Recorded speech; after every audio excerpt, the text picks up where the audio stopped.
21 April 1453. Pada saat itu Sultan Muhammad Al-Fatih, dia merasa gusar. Telah lebih daripada 14 hari dia menyerang Konstantinopel. Dinding itu diserang dengan berbagai macam seluruh apapun yang dia miliki dan dia punyai. Namun tidak kunjung satu pun dia menemukan jalan untuk memasuki daripada tembok itu.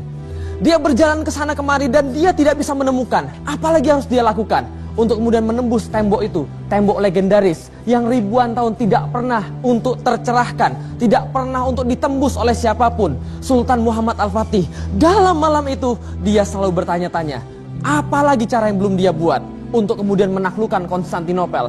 Dia datang ke kota itu dengan membawa 250.000 pasukan. Yang 250.000 pasukan ini dia harapkan dapat menaklukkan Konstantinopel dalam waktu singkat. Namun tiada satu pun secercah kemenangan yang dapat dia lihat atas 250.000 pasukan itu.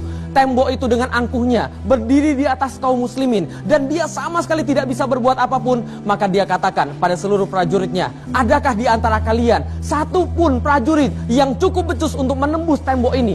250.000 pasukan dalam 14 hari tidak bisa berbuat apapun. Bagaimana dengan kalian semua? Maka dia teringat pada satu hal yang harus dia lakukan. Maka dia katakan pada prajuritnya, panggilkan kepada saya Syekh Syamsuddin agar dia menasihati kepada saya tentang apa yang harus kita lakukan sekarang. Karena Syekh mengetahui apa jalan keluarnya. Prajuritnya berjalan kepada Syekh Syamsuddin. Kemudian kembali kepada Muhammad Al-Fatih dan mengatakan, wahai Sultan, Syekh sedang berada di dalam tendanya dan dia tidak menjawab panggilanmu. Panggil dia sekali lagi. Ini sebuah keadaan yang sangat penting. Panggil Syekh Syamsuddin segera kemari. Maka prajuritnya kembali datang lagi ke tenda Syekh Syamsuddin. Kemudian kembali lagi pada Muhammad Al-Fatih lalu mengatakan, Syekh tidak mau diganggu, merasa gusar. Anak 21 tahun, pemuda yang membayangkan bahwa kota terbaik Konstantinopel harus segera jatuh ke tangannya, berlari dengan sangat gusar, membawa pedang, lalu kemudian dia berdiri di depan tenda. Wahai Syekh, keluarlah, saya ingin mendengarkan pendapatmu, saya ingin mendengarkan bagaimana menurutmu kita menaklukkan Konstantinopel. Namun tidak terdengar satupun suara dari tenda Syekh Syamsuddin. Kemudian merasa tidak sabar, dia mencabut pedang, kemudian dia merobek tenda ini dan kemudian terbukalah. Apa yang dia lihat? Syekh Syamsuddin sedang terpekur sujud di hadapan Allah. Air matanya membasahi jenggotnya, meminta pertolongan pada Allah bagaimana cara agar menaklukkan Konstantinopel. Maka Al-Fatih pun tersadar. Kemudian dia duduk, kemudian menunggu Syekh Syamsuddin dalam munajatnya pada Allah Subhanahu wa ta'ala. Selesai bermunajat pada Allah dalam sujudnya, kemudian Syekh Syamsuddin berdiri dan menghadap Muhammad Al-Fatih lalu berkata, sabarlah wahai orang-orang yang menanti kemenangan. Sesungguhnya Allah tidak mungkin memberikan masalah bila itu tidak ada jalan keluarnya. Bersabarlah, buatlah satu hal yang tidak pernah dibuat oleh orang-orang sebelumnya agar Konstantinopel takluk ke tanganmu. Maka Al-Fatih berpikir, teringat bagi dia ketika dia berusia 8 tahun saat Syekh menggandeng tangannya kemudian melihat Konstantinopel dari kejauhan dan berkata, wahai Muhammad kecil, Rasulullah telah bersabda, la tuftahanal Konstantinia fala ni'mal amiruha fala ni'mal jaishu zalikal jais. Akan ditaklukkan Konstantinopel dan sebaik-baik pemimpin adalah pemimpinnya dan sebaik-baik pasukan adalah pasukannya. Maka itu ia pegang sekali lagi di dalam hatinya. Kemudian dia bertekad melakukan satu hal yang tidak pernah dilakukan sebelumnya. Di depannya terbentang sebuah rantai yang tidak dapat dilalui oleh kapal-kapal manapun. Sementara sebelah kanannya bukit menjulang tinggi untuk menghalangi mereka dari Konstantinopel. Maka Al-Fatih mengatakan pada para sahabat dan tentara-tentaranya, sesungguhnya hanya ada satu cara. Bila kita ingin menguasai Konstantinopel, maka kita harus melabuhkan kapal-kapal kita masuk melewati rantai-rantai ini. Namun bagaimana caranya? Kita tidak bisa menembusnya, kita tidak bisa melewatinya. Maka hanya ada satu cara. Kita lewatkan kapal-kapal kita ke atas bukit-bukit ini. Bukit setinggi 60 meter daripada laut. Kemudian kita lewatkan dengan kapal-kapal kita sehingga kapal-kapal kita bisa masuk ke wilayah mereka dan menyerang mereka. Seluruh pasukan ternganga, membawa kapal yang harusnya melewati lautan, melewati bukit. Apakah itu mungkin? Maka Al-Fatih menjawab, jika kalian menganggap ini tidak mungkin, maka orang-orang Konstantinopel merasa sama tidak mungkinnya. Inilah cara kita satu-satunya dan Rasulullah mencontohkan pada kita melakukan hal-hal yang tidak terduga. Bila kita melakukan ini dan sanggup untuk memenuhinya, maka Konstantinopel di tangan kita. Apa yang terjadi pada tanggal 22? Seluruh pasukan bersepakat ingin mengangkat kapal mereka ke atas Bukit Galata, 60 meter di atas permukaan laut. Maka tanggal 22 April yang terjadi adalah sebuah keajaiban strategi perang. 72 kapal pindah dari Selat Bosforus kepada Selat Tanduk dalam waktu 1 malam melewati bukit yang tingginya 60 meter. Pada tanggal 22 April 1453, Konstantinopel riuh dengan teriakan takbir dari atas Bukit Galata. Mereka lari tunggang langgang, naik lintang pukang ke atas menara dan menyaksikan. Yang mereka saksikan waktu itu adalah sebuah horor. Bendera La ilaha illallah Muhammadur Rasulullah berkibar di atas Bukit Galata. Tatkala mereka saksikan lebih ke bawah, yang mereka saksikan pemandangan yang merenggut nyali mereka semuanya. Kapal-kapal perang satu persatu berbaris menuruni Bukit Galata, menuruni wilayah yang mereka anggap paling aman dalam wilayah mereka, dan mereka katakan sekarang berubah menjadi wilayah yang paling berbahaya bagi mereka. Lalu mereka berucap dengan sangat ngeri, Konstantinopel is over. Konstantinopel sudah selesai. Muhammad Al-Fatih membuktikan kepada kita bahwa suatu hal bukan mustahil ketika Rasulullah yang mengucapkan. Sebuah visi mulia yang dia jalankan dengan aksi, dengan sebuah kesungguhan, dengan berkolaborasi dengan yang lain. Maka inilah on-on yang akan kita bahas pada pertemuan ini. Seorang muslim haruslah muslim yang bangga pada agamanya, bangga pada kata-kata Rasulnya, melakukan apapun bila itu diperintahkan, whatever it takes. Terima kasih. Assalamualaikum warahmatullahi wabarakatuh. Waalaikumsalam warahmatullahi wabarakatuh. Waalaikumsalam Mas Feli. Alhamdulillahirrabbilalamin, luar biasa kalau kita membicarakan tentang sosok Muhammad Al-Fatih. Sosok yang sudah diprediksi oleh Rasulullah akan menaklukkan Konstantinopel. Pasti kita juga akan penuh semangat. Tadi saya mendengar Mas Felix membicarakan di depan penuh semangat, saya jadi ya Allah, Masya Allah. Jadi semangat. Alhamdulillah kita bertemu lagi dalam sebuah acara yang insya Allah akan membawa kita menuju ke arah Allah. Insya Allah membawa kita senantiasa istiqomah. Apalagi kalau bukan inspirasi iman, langkah menuju istiqomah. Hari ini luar biasa karena kita akan membahas sebuah tema yang luar biasa juga, akan diisi oleh narasumber yang luar biasa juga, yaitu hidup selalu on. Sebelumnya kita sapa dulu kepada seluruh teman-teman, ibu-ibu soleha, teman-teman soleh yang sudah hadir pada hari ini. Assalamualaikum untuk ibu-ibu dari Majelis Ta'lim Al-Manar. Assalamualaikum Ibu. Kemudian assalamualaikum juga untuk ibu-ibu dari Majelis Ta'lim As-Sabirin.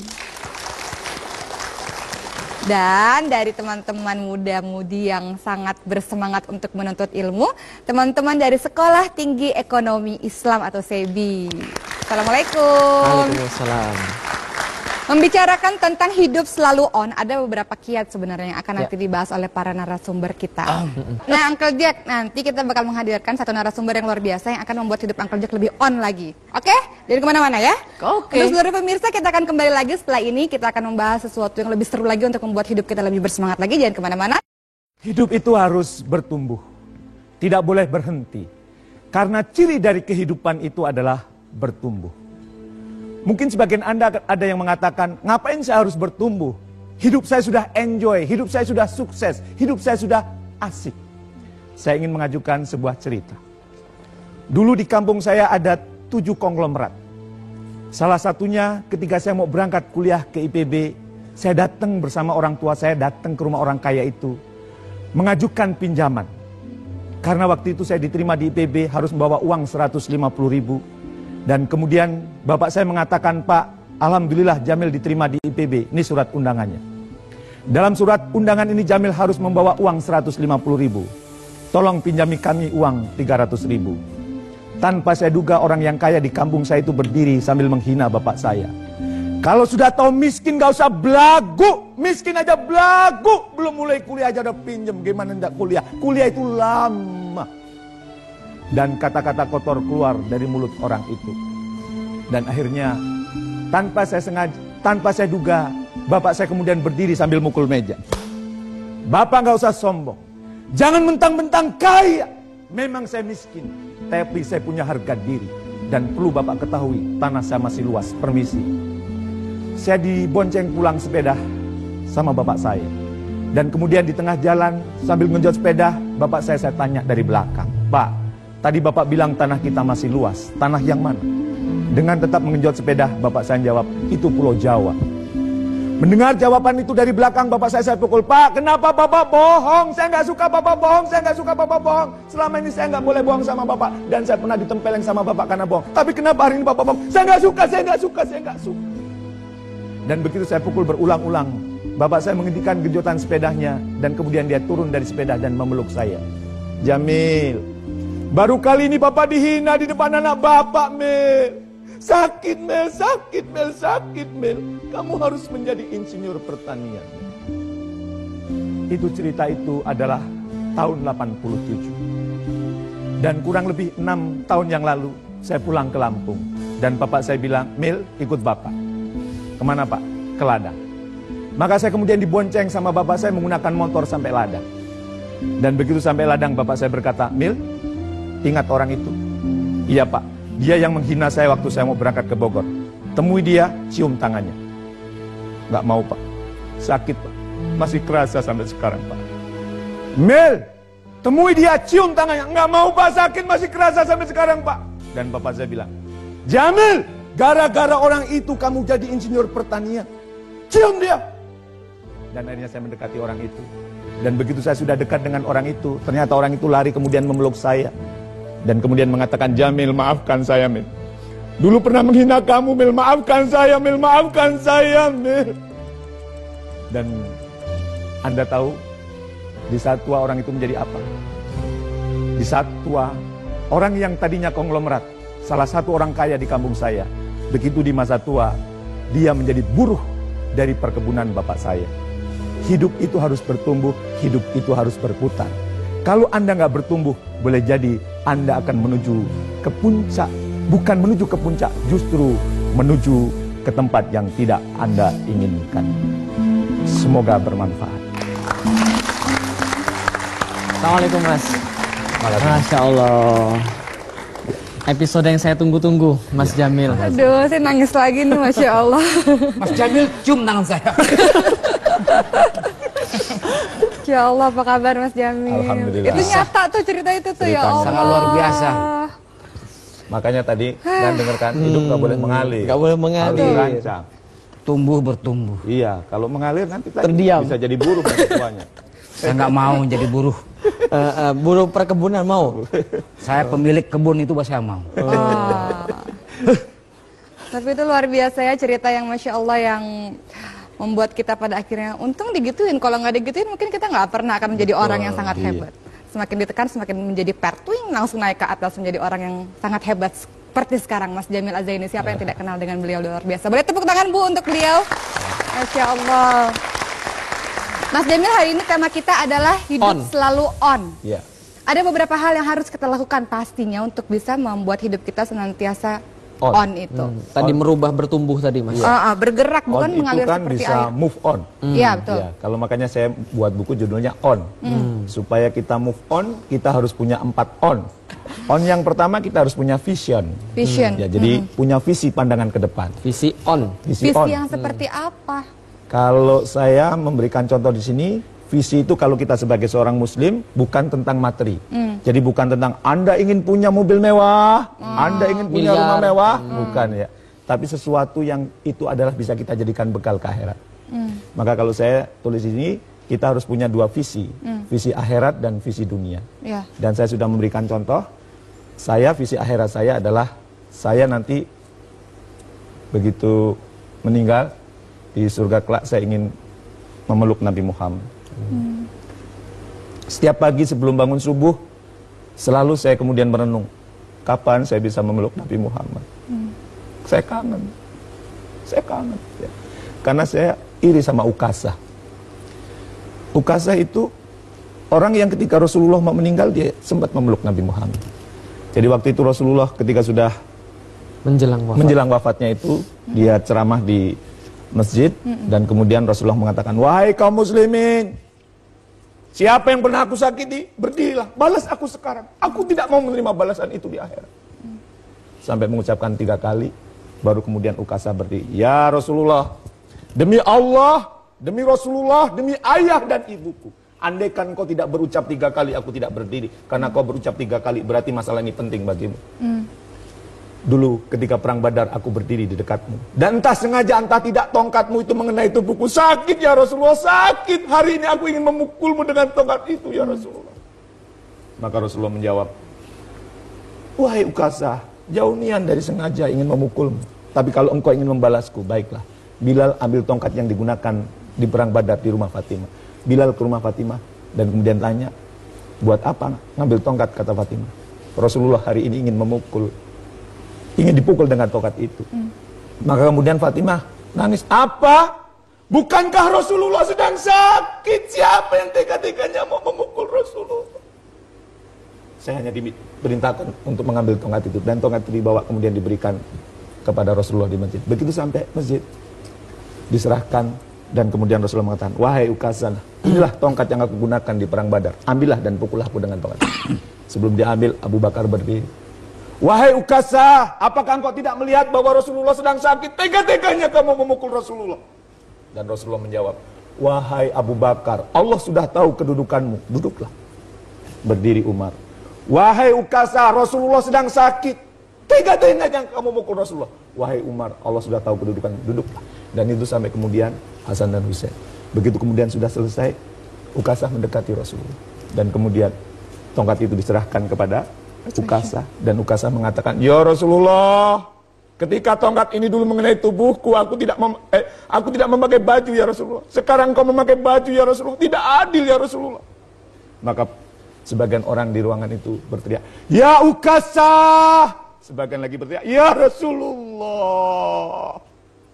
Tapi Rasulullah kemudian membuka bajunya. Dan begitu baju itu dibuka, Ukasah meletakkan tongkat itu dan kemudian memeluk Rasulullah dengan mengatakan, ya Rasulullah, mana mungkin aku tega memukulmu ya Rasulullah. Aku hanya ingin tubuh yang hina ini kelak memelukmu di akhir. Dan kemudian Rasulullah mengatakan, siapa yang ingin melihat calon penghuni surga, lihat orang ini. Setiap hari saya membayangkan seperti itu. Saya kangen sama, ingin memeluk. Seperti halnya, makanya kemudian kalau pagi-pagi itu saya kangen. Kadang-kadang saya nyanyi sendiri walaupun mungkin suaranya fals. Ya Nabi, salam alaika. Ya Rasul, salam, salam alaika. Itu visi saya di akhir. Maka setiap hari saya selalu berusaha memantaskan diri bagaimana supaya saya nanti kelak diizinkan oleh Allah memeluk sang Nabi. Sehingga semua perbuatan yang saya lakukan selalu, ini kalau saya lakukan ini kira-kira Rasul seneng enggak ya? Kemudian saya bisa memeluk Rasulullah enggak ya? Kalau enggak maka saya tinggal.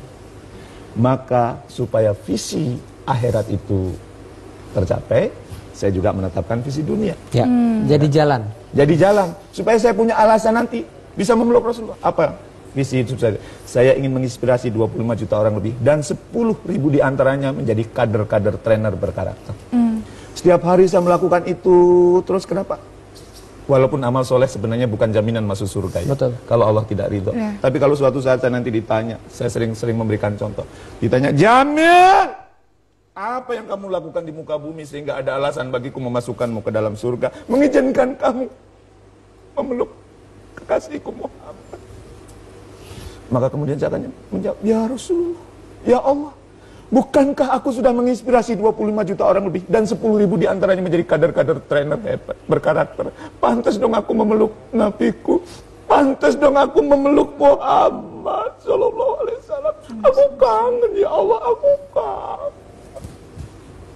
Itu kira-kira yang yang pertama. Ya. Kita yang pertama yang membuat bercucuran air mata.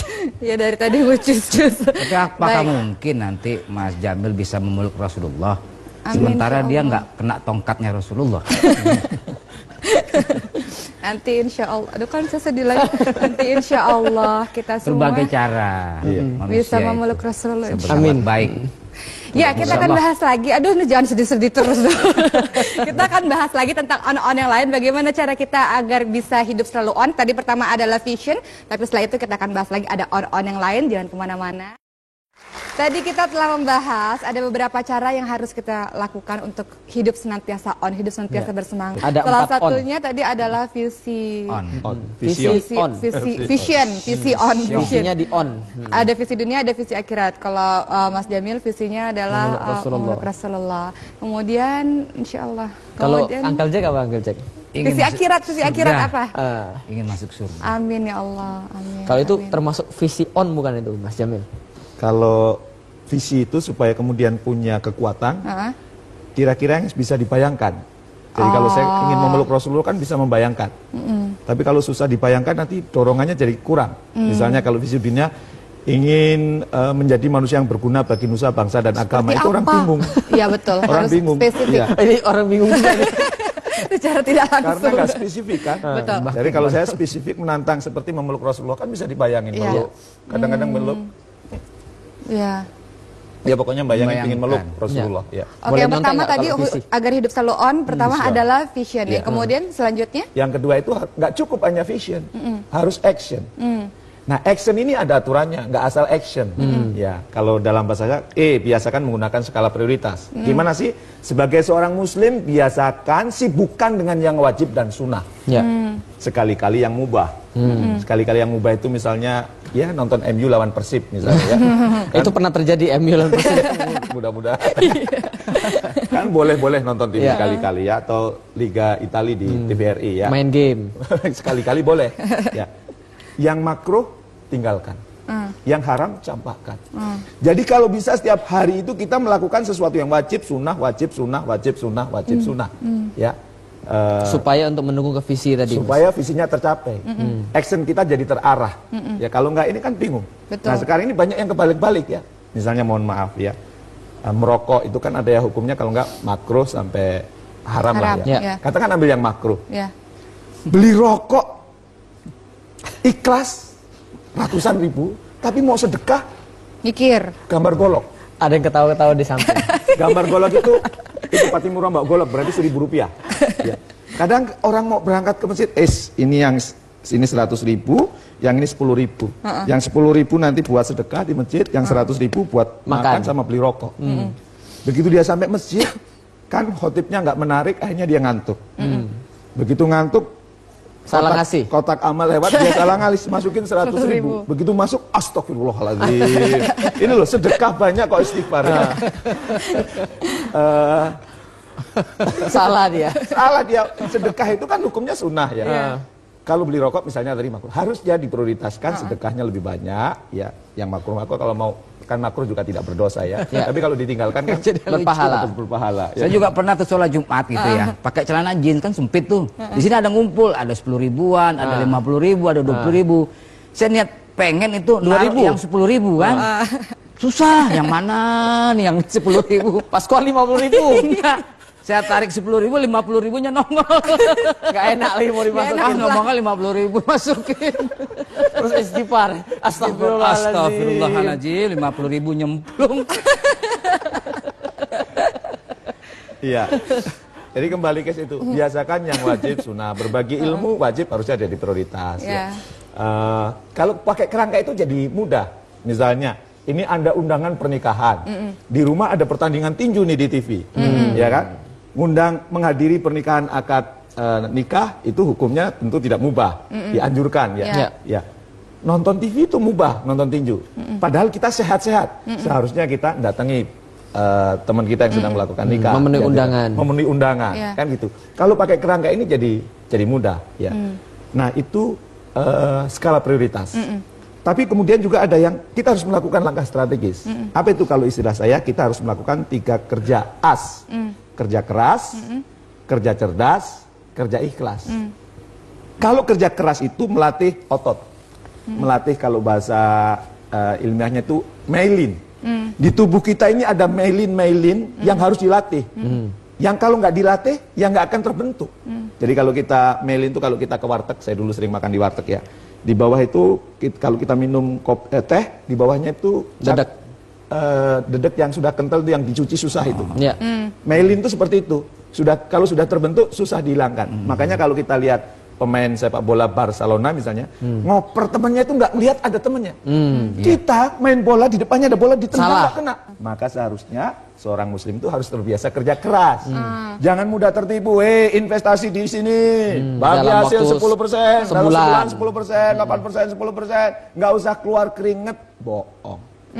Ya, kita harus keluar keringet. Betul. Makanya Thomas Alva Edison itu kan pernah bilang ya, keberhasilan itu 99% itu kerja keras, 1%-nya inspirasi. Jadi harus mau keringetan.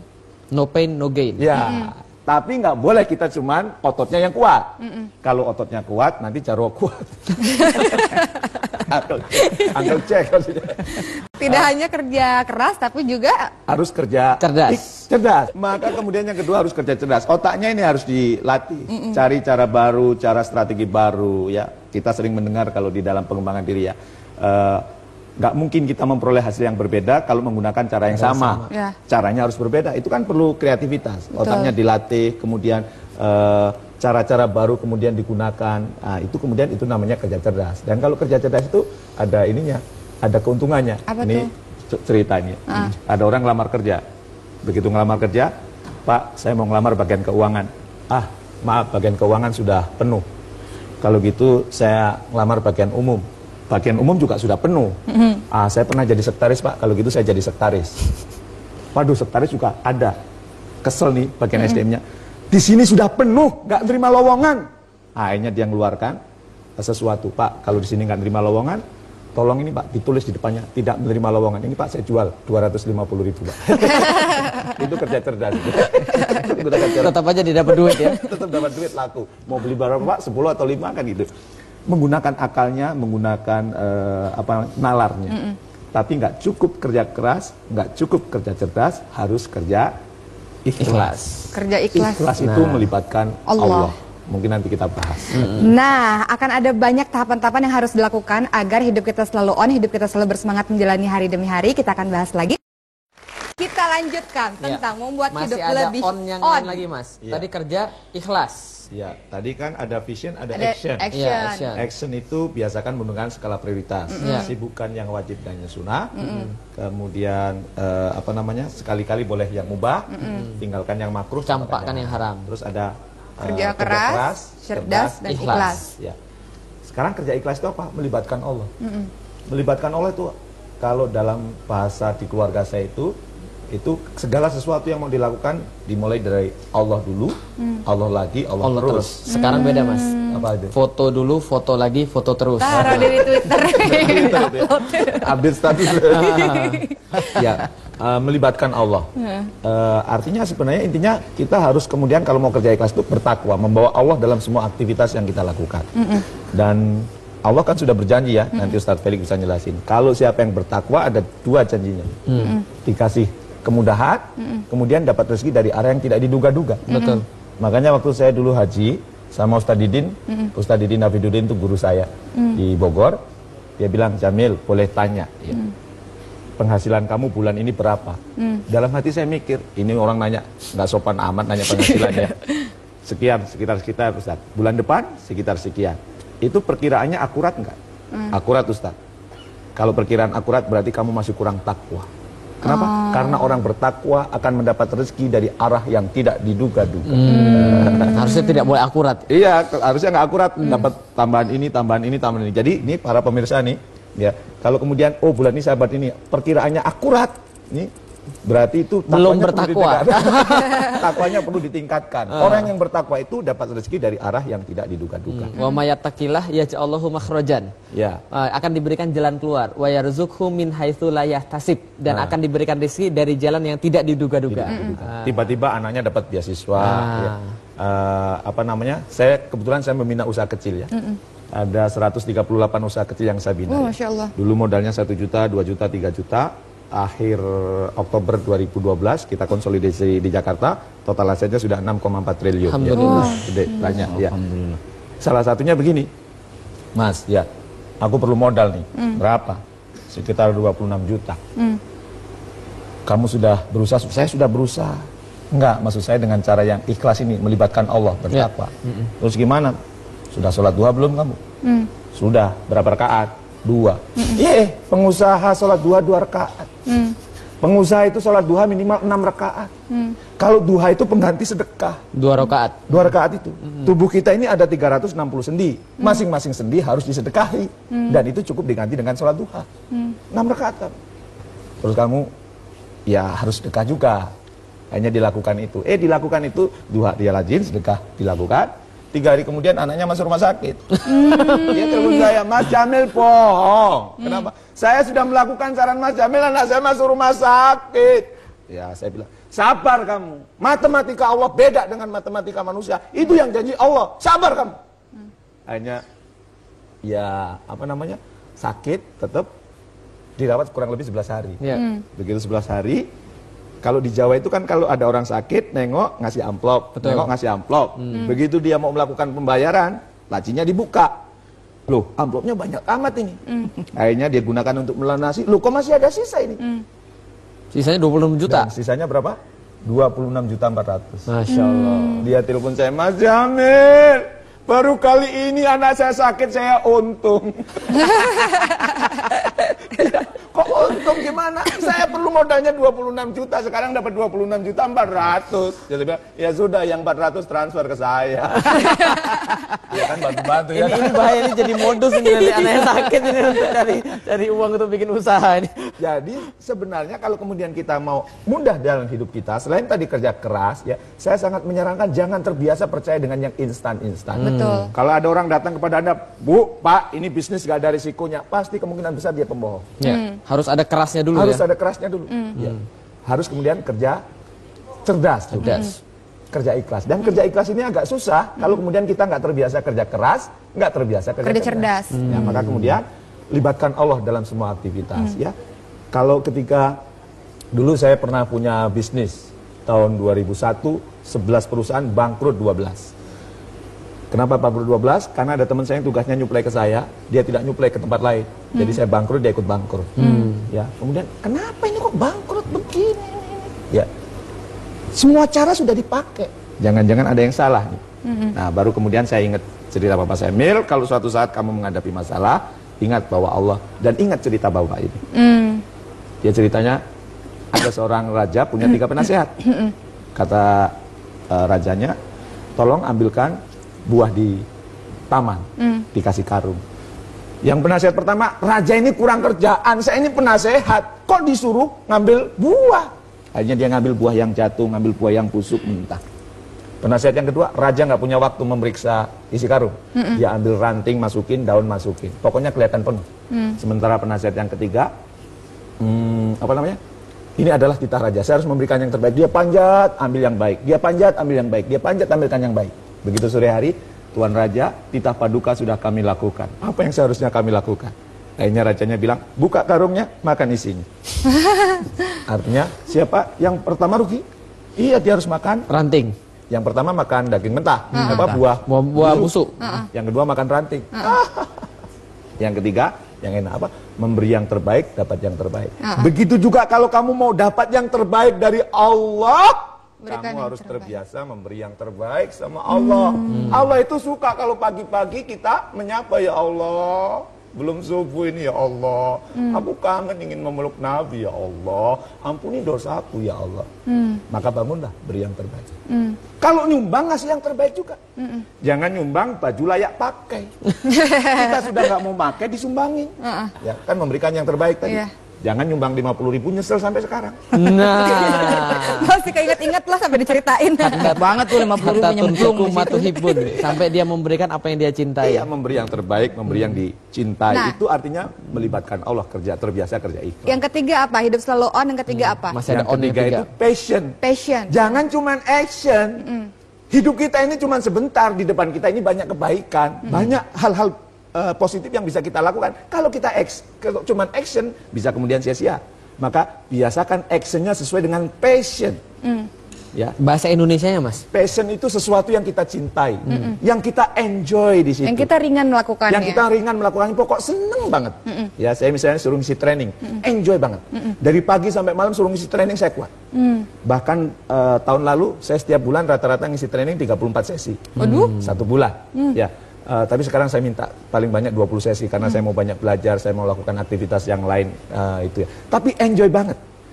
Itu namanya passion. Dan paling enak, Mbak Oki, melakukan sesuatu yang kita cintai, kita kuasai, setelah itu dibayar lagi. Cocok. Diapresiasi. Itu pekerjaan yang paling enak. Betul. Sebab kalau kerja nggak sesuai dengan passion, seperti yang pernah saya sampaikan, nanti kita menjadi kelompok P16. Apa tuh? Pergi pagi, pulang petang, pantat pinggang pegel, pala pusing, penghasilan pas-pasan, pas pensiun, penyakitan. Pas. Nah, kita akan bahas lagi, lebih lanjut lagi, lebih panjang lagi tentang passion ini dan langkah-langkah apa saja yang dilakukan untuk membuat hidup kita lebih on. Sebelumnya saya ingin mengingatkan kepada seluruh pemirsa yang ada di rumah, apabila ingin bertanya kepada narasumber-narasumber kita yang luar biasa, bisa di Twitter kita di @inspirasiimam. Dan sekarang saatnya pertanyaan dari audiens yang ada di sini. Silahkan. Iya, oke. Iya. Ini ada audiens yang ingin bertanya. Seorang remaja yang sangat cantik. Boleh, silahkan. Silakan Vita. Ya.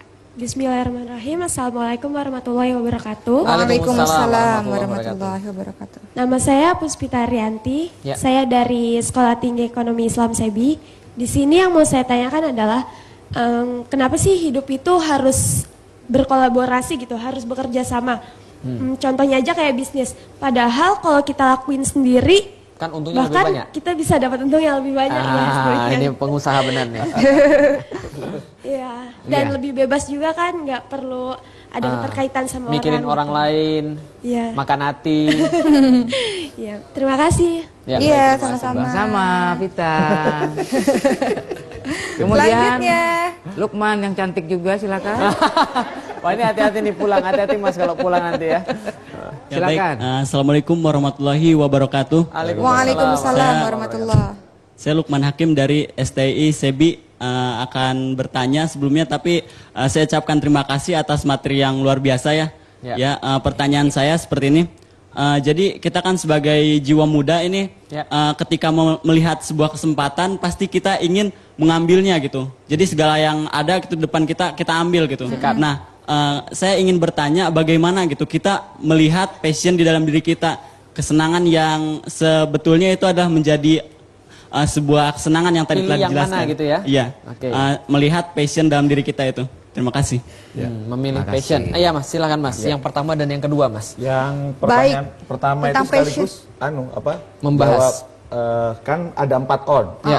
Vision, action, passion. Saya jawab tadi sekalian collaboration. Ya. Kerjasama dengan yang lain. Ya. Kenapa kita perlu kerjasama dengan orang lain? Karena di dalam hadis dijelaskan, kalau ada 2 orang bersarikat berbisnis, maka tangan Allah turun ke situ. Berarti keberkahan akan banyak. Ya, jadi kalau kita kerjasama, peluang hasilnya itu akan lebih besar. Ya. Maka kalau di dalam collaboration itu sebenarnya dimulai dari rumah, dimulai dari milih pasangan yang tepat. Iya. Wah, Iya kan? PR tuh PR. Ngomong ke sini Mas. Ngomong ke sini. Milih pasangan yang tepat, ya. Apalagi bagi yang laki-laki kan, di balik laki-laki yang hebat, Ada Terdapat wanita yang perempuan kuat. yang yang hebat yaitu ibu dan istri. Meski dari arah yang tidak diduga-duga. Wa mayattaqillah yaj'alhu makhrajan. Ya. Akan diberikan jalan keluar. Wa yarzuqhu min haitsu la yahtasib, dan akan diberikan rezeki dari jalan yang tidak diduga-duga. Tiba-tiba anaknya dapat beasiswa. Ya. Saya kebetulan saya membina usaha kecil ya. Ada 138 usaha kecil yang saya bina. Oh, ya. Masya Allah. Dulu modalnya 1 juta, 2 juta, 3 juta. Akhir Oktober 2012 kita konsolidasi di Jakarta, total asetnya sudah 6,4 triliun. Alhamdulillah. Ya. Gede, banyak ya. Salah satunya begini, Mas, ya, aku perlu modal nih. Berapa? Sekitar 26 juta. Kamu sudah berusaha? Saya sudah berusaha. Enggak, maksud saya dengan cara yang ikhlas ini, melibatkan Allah, bertakwa. Terus gimana? Sudah sholat duha belum kamu? Sudah. Berapa rakaat? 2. Pengusaha sholat duha 2 rakaat. Pengusaha itu sholat duha minimal 6 rakaat. Kalau duha itu pengganti sedekah. 2 rakaat. 2 rakaat itu. Tubuh kita ini ada 360 sendi. Masing-masing sendi harus disedekahi. Dan itu cukup diganti dengan sholat duha. 6 rakaat kan. Terus kamu, ya harus sedekah juga.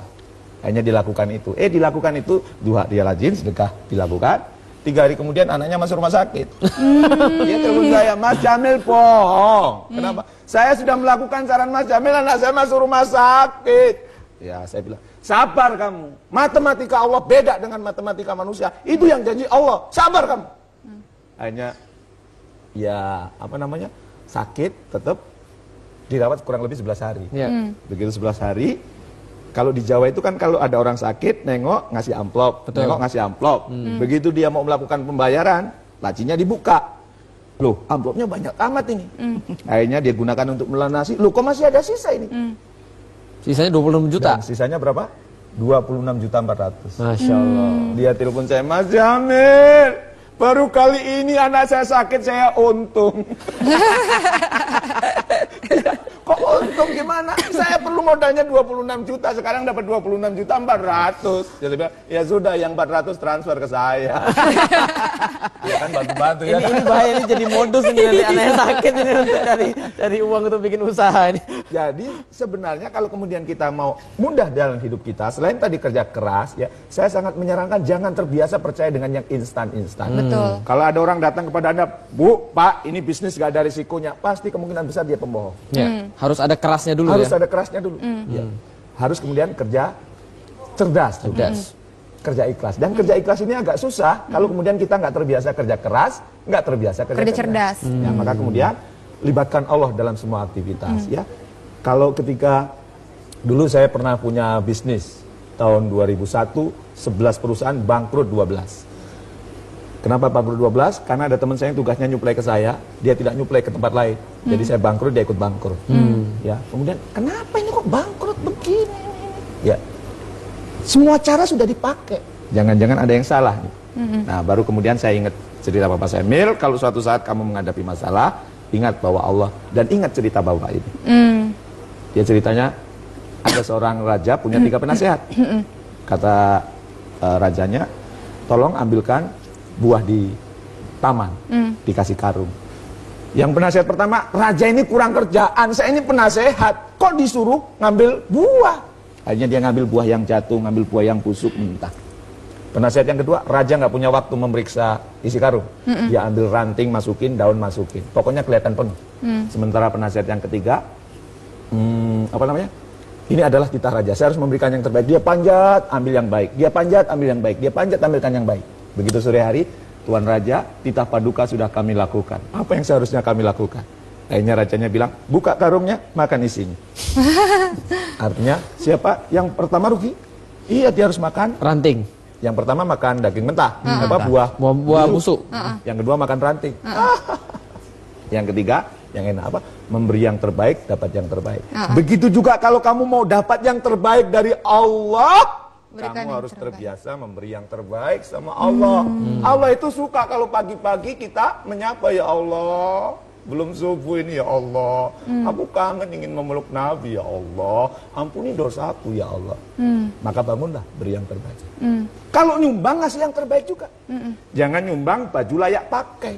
Kita sudah nggak mau pakai, disumbangin. Ya kan, memberikan yang terbaik tadi. Jangan nyumbang 50.000 nyesel sampai sekarang. Nah, Masih keinget-inget lah sampai diceritain. Hebat banget tuh 50.000 nyemplung di situ. matuhibun sampai dia memberikan apa yang dia cintai. Iya, memberi yang terbaik, memberi yang dicintai. Nah. Itu artinya melibatkan Allah, kerja terbiasa, kerja ikhlas. Yang ketiga apa? Hidup selalu on. Yang ketiga apa? Masih ada Yang on yang ketiga ketiga. itu passion. Passion. Jangan cuman action. Hidup kita ini cuma sebentar, di depan kita ini banyak kebaikan, banyak hal-hal positif yang bisa kita lakukan. Kalau kita cuman action, bisa kemudian sia-sia. Maka biasakan actionnya sesuai dengan passion. Ya, Bahasa Indonesianya, Mas. passion itu sesuatu yang kita cintai, yang kita enjoy di situ. Yang kita ringan melakukannya. Yang kita ringan melakukannya, pokok seneng banget. Ya, saya misalnya suruh ngisi training, enjoy banget. Dari pagi sampai malam suruh ngisi training, saya kuat. Bahkan tahun lalu saya setiap bulan rata-rata ngisi training 34 sesi. Waduh. 1 bulan. Ya. Tapi sekarang saya minta paling banyak 20 sesi karena saya mau banyak belajar, saya mau lakukan aktivitas yang lain itu ya. Tapi enjoy banget. Itu namanya passion. Dan paling enak, Mbak Oki, melakukan sesuatu yang kita cintai, kita kuasai, setelah itu dibayar lagi. Cocok. Itu pekerjaan yang Diapresiasi. paling enak. Betul. Sebab kalau kerja nggak sesuai dengan passion, seperti yang pernah saya sampaikan, nanti kita menjadi kelompok P16. Apa tuh? Pergi pagi, pulang petang, pantat tiot, pinggang pegel, pala pusing, penghasilan pas-pasan, pas pensiun, penyakitan. Pas. Nah, kita akan bahas lagi, lebih lanjut lagi, lebih panjang lagi tentang passion ini dan langkah-langkah apa saja yang dilakukan untuk membuat hidup kita lebih on. Sebelumnya saya ingin mengingatkan kepada seluruh pemirsa yang ada di rumah, apabila ingin bertanya kepada narasumber-narasumber kita yang luar biasa, bisa di Twitter kita di @inspirasiimam. Dan sekarang saatnya pertanyaan dari audiens yang ada di sini. Silahkan. Iya, oke. Iya. Ini ada audiens yang ingin bertanya. Seorang remaja yang sangat cantik. Boleh, silahkan. Silakan Vita. Ya. Bismillahirrahmanirrahim. Assalamualaikum warahmatullahi wabarakatuh. Waalaikumsalam warahmatullahi wabarakatuh. Nama saya Puspita Arianti. Ya. Saya dari Sekolah Tinggi Ekonomi Islam SEBI. Di sini yang mau saya tanyakan adalah kenapa sih hidup itu harus berkolaborasi gitu, harus bekerja sama. Contohnya aja kayak bisnis. Padahal kalau kita lakuin sendiri, Kan untungnya lebih bahkan banyak. kita bisa dapat untung yang lebih banyak. ya, sebenarnya. Ini pengusaha benar nih. Iya.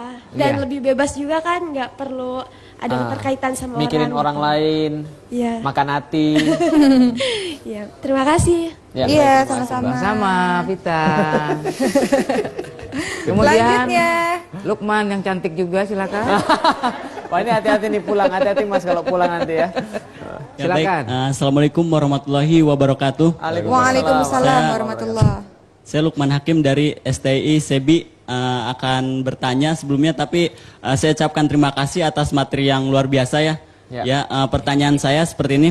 Jadi kita kan sebagai jiwa muda ini, Ya. ketika melihat sebuah kesempatan pasti kita ingin mengambilnya gitu. Jadi segala yang ada di depan kita ambil gitu.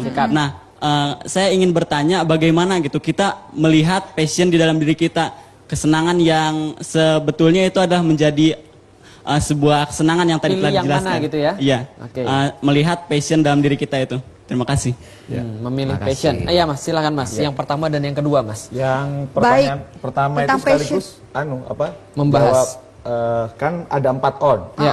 Vision, action, passion. Saya jawab tadi sekalian collaboration. Ya. Kerjasama dengan yang lain. Ya. Kenapa kita perlu kerjasama dengan orang lain? Karena di dalam hadis dijelaskan, kalau ada 2 orang bersarikat berbisnis, maka tangan Allah turun ke situ. Berarti keberkahan akan banyak. Ya, jadi kalau kita kerjasama, peluang hasilnya itu akan lebih besar. Ya. Maka kalau di dalam collaboration itu sebenarnya dimulai dari rumah, dimulai dari milih pasangan yang tepat. Iya. Wah, Ya kan? PR tuh, PR. Ngomong ke sini Mas. Ngomong ke sini. Milih pasangan yang tepat. Ya.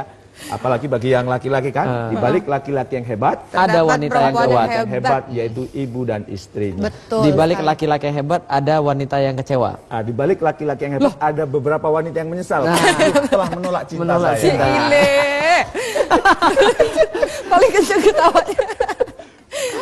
Dimulai dari memilih pasangan. Karena pasangan itu berpengaruh ya. Makanya saya bilang sama anak-anak saya, "Nak, nyari pasangan itu resepnya sederhana. Iya. Coba Mas. Keimanan kasih nilai 1. Saya dengar dulu Mas. Lainnya itu 0. Beriman dia 1. Kaya dia 0. Bonus 10. Pinter dia 0. 100. Dan makin banyak nolnya makin bagus. Iya, betul. Tapi kalau satunya hilang, hilang. Dan Nggak bagi yang berarti. belum nikah nih, sini banyak mahasiswa dari Saya SEBI. juga sih. Ya, kalau mau nikah, mau cari pasangan, saran saya yang jangan beda keyakinan. Iya. Maksudnya Anda yakin mau, yang dia yakin nggak mau, itu beda keyakinan. Nanti saya tweet itu Mas. Ya, selain itu kemudian selain pasangan, kita harus mencari partner sukses. Ya. Saya belajar Partner dari bisnis. partner bisnis yang sukses. Kalau kerja juga harus partner karir yang sukses. Jadi nggak semua orang bisa kita kolaborasiin Iya, gitu. karena harus kan pilih-pilih. ketika Rasulullah hijrah dari Mekah ke Madinah, salah satu hal yang pertama dilakukan adalah mempersaudarakan Ya. kaum muhajirin dan ansor. Maka kita harus punya partner sukses. Partner sukses itu diperlakukan seperti saudara lebih. Ya, saya punya beberapa partner sukses. Yang saya kalau dia sudah minta apa-apa itu saya prioritaskan. Ya. Itu supaya kemudian ada yang mengingatkan kita. Kalau kita salah diluruskan, kalau kita benar di support ya. Kita harus punya partner sukses. Ya. Nah, kemudian kalau yang namanya kolaborasi itu harus sama-sama saling menguntungkan. Jangan gue untung, lo rugi. Sama-sama menguntungkan. Kamu untung, saya untung. Di rumah tangga juga gitu. Istri untung, suami untung. Kepada teman untung, untung. Begitu bisnis untung, untung. Saling Saling manfaat. manfaat ya. Saling manfaat. Jadi kadang saling manfaat ini saya juga belajar dari anak saya ya. Saya pernah main peta umpet sama anak saya yang paling bungsu gitu. Saya sudah ngumpet lama, kok nggak dicari-cari. Dia makan. Iya, bukan, begitu saya panggil Ijul, nama yang kecil Ijul ya. Ijul itu walaupun kecil sudah punya visi. Apa tuh? Visinya dia ingin menaklukkan Roma. Wow. Nah, tadi kan ada itu ya, Saingan. ada apa cerita Muhammad Al-Fatih. Kan ada 2 kota yang akan ditaklukkan, Konstantinopel dan Roma. Jujur saya walaupun masih kelas 4 SD, saya ingin menaklukkan Roma. Ya, saya tanya gimana cara menaklukkan Roma kamu nak? Ijul akan kuliah di Inggris. Di Inggris Ijul akan akan memberikan training kepada pemain Manchester United. Dan setelah itu ke Roma, katanya gitu ya. Dan waktu ikut training kemarin liburan ikut training, ditanya Ijul sama trenernya, kamu cita-citanya mau jadi apa? Saya mau menaklukkan Roma. Kata temennya, kamu pendukung AS Roma ya? Aku Inter Milan, katanya. Salah tanggap. Salah nggak nyambung. Saya lagi main peta umpet sama Ijul. Saya ngumpet kok lama nggak dicari-cari. Akhirnya saya panggil Ijul. Kakaknya yang jawab, Hana namanya. Ijul ke taman pak. Bapak lagi main peta umpet kok ke taman? Ya nggak tahu pak. Akhirnya saya susul ke taman. Begitu saya susul ke taman, nah kan kita lagi main peta umpet. Terus kok kamu ke taman nggak ngomong sama bapak? Lah emang aku harus ngomong? Ya iyalah nak. Kalau nggak ngomong kan bapak ngumpetnya kelamaan. Terus apa jawaban Ijul? Pak, emang kalau aku ke taman harus pamit sama bapak? Iya. Apa dia katakan? Emang bapak kalau berangkat kerja selalu pamit sama Ijul. Maafin. Itu namanya kolaborasi yang menguntungkan dong. Anaknya perlu perhatian, bapaknya juga perlu perhatian. Nah, dan kolaborasi ini yang pertama tadi sebelum nyari partner itu, ingat ya, kita harus tetap memprioritaskan Allah. Ya. Jangan asal kolaborasi. Saya pernah mau dapat order pelatihan senilai 5M. Tapi yang ngasih itu minta 30%. Waduh. Saya bilang sama tim marketing saya, jangankan 30%, 1% nggak saya kasih. Itu proyek itu dengan 2,5 miliar kelar. Kenapa harus 5M? Wah kalau ini lepas Pak, nggak apa-apa. Rezeki bukan dari dia. Rezeki dari Allah. Dan akhirnya apa? Nggak lama kemudian dapat proyek juga yang nilainya 2,5 miliar. Saya bilang, dulu kalau kita ambil dapat kita, tapi haram. Tapi ambil gini halal. Harusnya dicampakkan yang haram. Begitu kolaborasi itu penting. Ya, kolaborasi Allah diprioritaskan, kemudian apa? Sama-sama menguntungkan dan keberkahan pasti akan datang. Tapi kadang-kadang susah Mas ya. Ngadepin orang. Iya, sama kalau kita tadinya misalnya gini ya, sebelum orang menikah kayaknya enak sendiri bebas kemana-mana, dia belum merasakan nikmatnya pernikahan. Bener banget. Padahal bener. Kalau sampai rumah begitu ngelihat senyum istrinya, hilang lelahnya. Bener. Kita capek tidur di pangkuannya. Ayo ulangi. Loh, kalau susah nyari yang baru, lebih baik cari yang sudah berpengalaman. Modus ini, modus. Bukan. Partner itu kelihatannya, nanti kalau saya menikah hasil dibagi dua. Enggak, padahal setelah menikah itu hasilnya lebih banyak. Begitu juga kalau kita berkolaborasi dalam bisnis. Yang kelihatannya, nanti dibagi. Begitu kita berbisnis, berkolaborasi, untungnya lebih banyak. Jadi jangan pikir bahwa... Jangan hanya berpikir egois. Makanya kita harus mulai berpikir tentang kita. Lu untung, gue untung. Nah, pertanyaan yang kedua Mas Jamil, bagaimana kalau ada kesempatan, katanya jiwa muda nih, setiap ada kesempatan semuanya pengen diambil. Passion mana yang cocok Mas? Saran saya ambil yang sesuai dengan passion. Passion itu cirinya apa? Satu, kita enjoy kalau ngerjain. Enjoy. Yang kedua, bertumbuh. Kemampuannya terus meningkat. Dan yang ketiga, dikasih apresiasi. Apresiasi boleh jadi tepuk tangan, boleh jadi piagam, boleh jadi kita dibayar mahal. Perhatian. Makanya pulang dari sini cari apa ya passion saya. Yang itu enjoy banget gue, yang gue bertumbuh di situ, yang kemudian saya diapresiasi orang. Apa itu berarti hobi? Hobi plus. Kalau hobi belum tentu menghasilkan. Kalau hobi kan banyak Mas ya? Iya, hobi banyak. Kalau yang saya sarankan ini, passion itu sesuatu yang menghasilkan. Anda enjoy, Anda bertumbuh, dihargai. Dihargai itu salah satunya menghasilkan. Kalau misalnya dia passionnya sudah tahu Mas, tapi itu belum menghasilkan uang, sedangkan dia perlu uang, terus gimana Mas? Kalau dia serius di situ kemungkinan menghasilkan. Banyak orang yang gagal kenapa setengah-setengah ya? Iya, saya sering menyontohkan gini Mbak Oki. Kalau orang tidak bekerja dengan passionnya, berarti dia nggak bersyukur sama Allah. Saya sering memberikan contoh begini. Misalnya ini, saya ketemu Ustadz Felix nih. Pulang dari sini langsung saya traktir. Dia bilang, Mas Jamil, dompetnya bagus banget. Iya ini Ustadz, waktu itu saya ngisi training di Hong Kong. Sama panitianya dikasih dompet ini. Saya tidak tahu ini asli atau tidak, tapi bagi saya berkesan karena belinya jauh ke Hong Kong. Ustadz Felix bilang, kayaknya kalau buat saya bagus deh. Akhirnya saya kasih. Tapi ini hanya contoh ya. Ini contoh Mas. Begitu saya cantik aja, Ustadz Felix langsung Pak Jamil terima kasih, Pak Jamil terima kasih, memeluk saya sampai menangis sampai mengeluarkan air mata. Bersyukur? Tidak, belum. Setelah saya bergaul 1 tahun, dompetnya nggak pernah dipakai. Bersyukur. Saya pakai dulu nih. Enggak. Begitu juga kalau kita dikasih passion sama Allah, dikasih kelebihan sama Allah, tidak dioptimalkan, sesungguhnya kita belum bersyukur. Bukti syukur itu kita mengoptimalkan apa yang Allah berikan. Dan masing-masing kita sama Allah sudah dikasih passion. Setiap kita pasti punya passion. Maka begitu kelahir, sidik jari kita beda kan? Berarti kita masing-masing diciptakan spesial oleh Allah. Dan pasti kita punya passion yang berbeda dengan yang lain. Maka sebagai bentuk syukur, optimalkan. Sebelum lupa. Nah, kita akan bahas lagi lebih seru. Sayangnya sudah 1 segmen terakhir, tapi di 1 segmen terakhir nanti kita akan bahas, bertanya hal-hal yang mungkin belum kita tahu, kita pengen tahu lagi, kita bisa tanya. Masya Allah, ini ada 1 pertanyaan Twitter dari sahabat kita yang telah mengirimkan pertanyaannya di @inspirasiiman. Namanya adalah @yasa_yuasa. Mas Jamil, bagaimana caranya biar hidup tidak on off?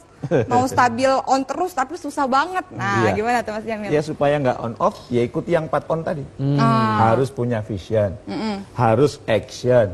Actionnya sesuai dengan passion. Dan kalau sudah itu jangan lupa berkolaborasi. Kalau belum juga sabar, Kalau, on. kalau sudah sabar on. Kalau itu sudah ada, apakah nggak pernah off? Ya namanya manusia ada, tapi mungkin sebentar.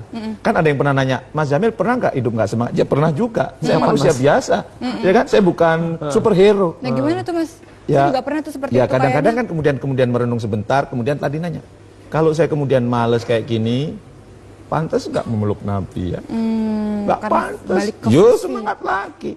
Makanya vision itu harus disampaikan kepada pasangan hidup, anak. Istri saya tahu apa vision saya. Sehingga Dideklarasikan itu ya Mas Jamil. kalau ya? dia bangunin tidur saya gampang nggak? Mas Jamil bangun tahajud. Capek mak. Kemarin aku ngisi training seharian. Dia jawabnya gimana mau memeluk Nabi, tahajud aja susah. Gimana mau menginspirasi 25 juta orang lebih, 10.000 diantaranya di kader, gimana Mas? Kira-kira bangun nggak? Bangun. Akhirnya sholat tahajud kan. Betul. Begitu sholat, begitu salam dilihat, istri ikut sholat tahajud. Akhirnya tahajudnya nggak lanjut ya. Kan sama-sama dapat pahala kan. Nah, itu 17 on ke atas. Memang sulit kalau dibangun sama istri kalau lagi enak tidur ya. Iya. Juga begitu. On ya jadinya. Mas, Jarwo, bangun. Nggak mau. Kayaknya harus dipercikin air.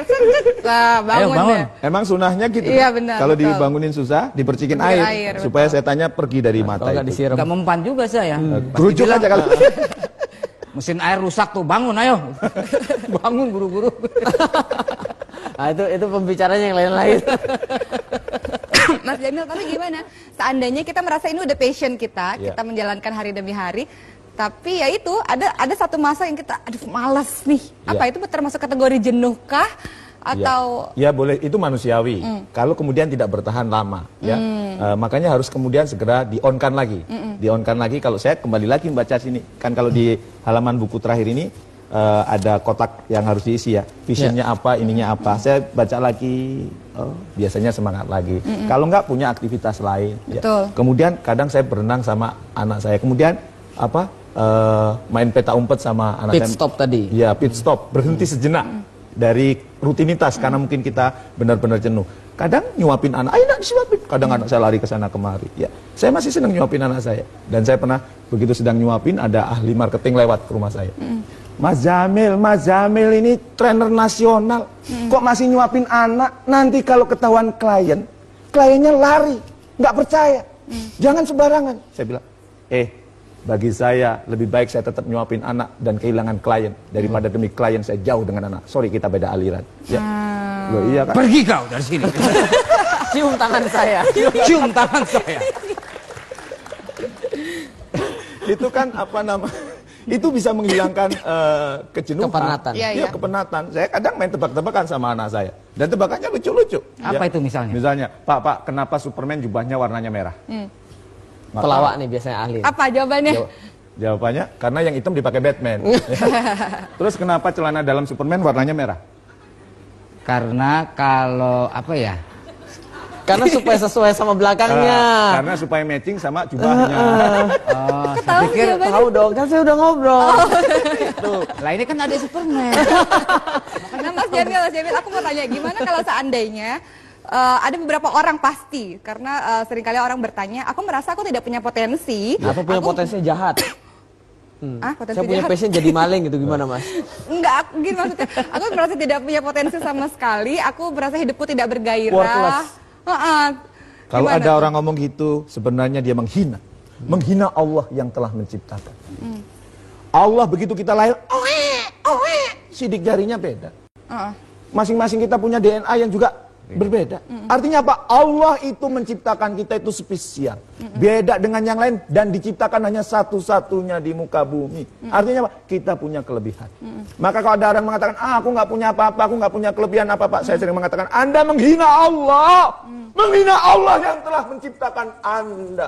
Allah menciptakan Anda dengan kelebihan. Hanya Anda males cari kelebihan itu. Betul. Kadang-kadang kita punya waktu nonton sinetron Korea. Nah, Betul. Kita nangis. nonton punya apa gitu ya, tapi nggak punya waktu untuk melihat apa kekuatan kita. Maka kemudian kita harus tanya apa kekuatan kita. Kalau nggak tahu juga pulang tanya sama istri. Bu, menurut ibu apa kekuatanku? Mudah-mudahan dia tidak menjawab kamu nggak punya kekuatan apa-apa. Nggak punya kelebihan apa-apa selain berat badan. Lu kok masih mau sama aku? Sudah terlanjur punya anak. Kalau belum punya istri gimana Mas? Kalau punya itu segera cari. Ya. Segera cari. Itu kekuatannya berarti. Intinya adalah bertanya kepada orang-orang terdekat yang mengenal kita. Iya. Apa potensi kita. Nah, Iya. kalau gitu ini Mas. Tanya istri, kalau nggak tanya istri, tanya temen, ya. Orang Kemudian tua juga bisa, tanya ya. orang yang mau bayar kita. Kamu itu kok mau bayar saya, ngundang saya bayar itu? Apa Apa kekuatan kelebihan saya? Nanti akan ketahuan. Dan kalau sudah kerja dengan passion tuh nggak pernah capek. Benar. Saya punya anak kerjanya sesuai dengan passion, nggak pernah capek, dia Hobi enjoy, aja asik. seneng. Hobi nggak ngeluh. Dan kalau kerja sesuai dengan passion itu memungkinkan kita itu menjadi ibadah. Alhamdulillah. Iya kan? Karena Karena ikhlas. kerjanya asik, enjoy. Iya. Tapi kalau Senin sampai lagi, Jumat, rumah, Senin lagi. mobil, kantor, mobil, rumah. Senin sampai Jumat. Sabtu balas dendam tidur, Minggu ngelanjutin tidur. Anak nggak Begitu kurus. Minggu sore sudah komentar lagi. Jangkrik rek, sesuk Senin maneh. Itu kalau orang Jawa Timur. Senin itu. lagi, Kerja Senin mana, lagi. kerja mana. Itu ngeluh. Ya sudah, itu kalau orang berangkat ngeluh Ustaz, nggak jadi ibadah kan? Nggak jadi ibadah, malah dosa maka karena ngeluh. supaya jadi ibadah, kerja itu sesuai dengan passionnya. Asik, enjoy, asik. Sudah gitu, pulang dibayar. Terakhir Mas, Kesimpulan. nasihatin kita Mas, supaya kita terus on nih Mas. Supaya terus on, ya tadi itulah kesimpulannya. 4 ya. Jangan lupa 4 on. Vision, action, passion, Collaboration. Supaya tidak jadi On. Baik, saya mengucapkan terima kasih luar biasa. Boleh tepuk tangan untuk Mas Sebelumnya, Jamil. Saya Masya punya Allah. buku yang dibagian pada Mas Jamil, semoga manfaat. Oh, dikasih Angkat lagi? satu lagi. Oh, Kalau gitu saya juga punya ini. yang kemarin belum Asik, dibaca. dapat buku. Anaknya jadi Dapat jadi lagi. host inspirasi Iman, dapat buku terus Makasih gratis banyak, Mas. nih. Nah. Ini supaya on, Ya. tidak pergi ke on titik-titik. Iya. Alhamdulillahirrahmanirrahim, saya mengucapkan terima kasih kepada Mas Jamil Azaini karena telah memberikan kita inspirasi yang luar biasa yang membuat hidup kita senantiasa on dan bersemangat menjalani hari demi hari. Saya mengucapkan terima kasih untuk seluruh pemirsa yang hadir pada hari ini, seluruh pemirsa yang sedang menonton di rumah. Insya Allah kita bertemu lagi di episode selanjutnya dengan tema yang insya Allah akan membuat kita senantiasa menuju ke arah Allah. Terima kasih, tetap di Inspirasi Iman, langkah menuju Istiqomah. Wassalamualaikum warahmatullahi wabarakatuh. Nurdin.